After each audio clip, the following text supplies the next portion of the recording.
Exodus 20 kubva verse 1. Ino Mwari wakataura mashoko awa ose akati, Ndini Jehovha Mwari wako akakubvisa munyika yeIjipita mimba yeuranda.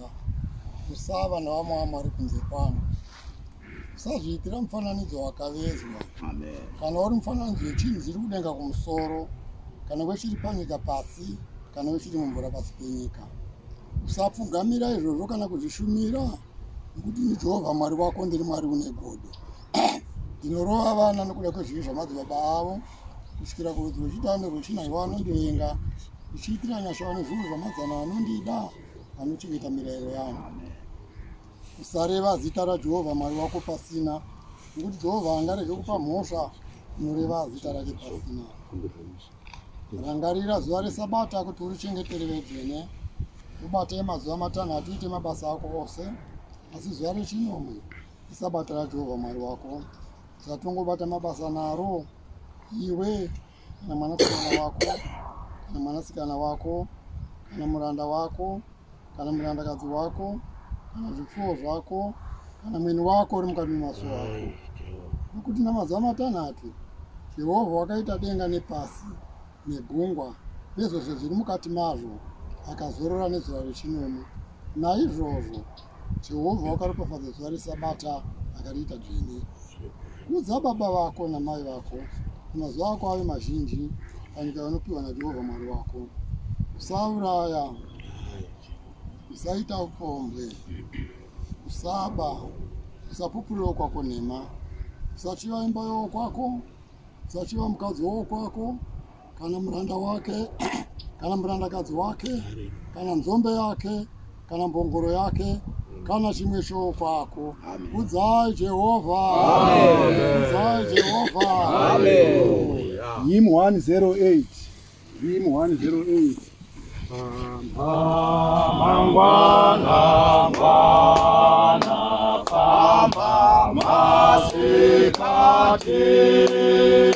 famba zuva raduka, famba pausiku, famba nomoyo msene, urege kuchisa, ufukambe namabvi, teura kwari, kumbirira shamwari, ose unuvada, kumbirira vapengi, rega kuvasiya, shure kwezvokumbira, chotsvakaoga, nero zita raJesu, mununuri wako.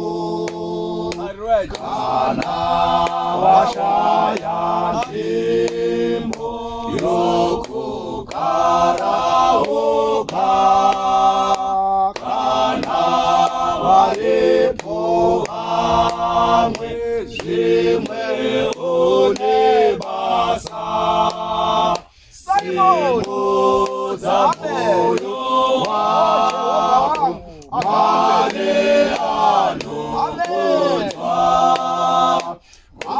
Kufunga kwedu kose kunoziva naye, kana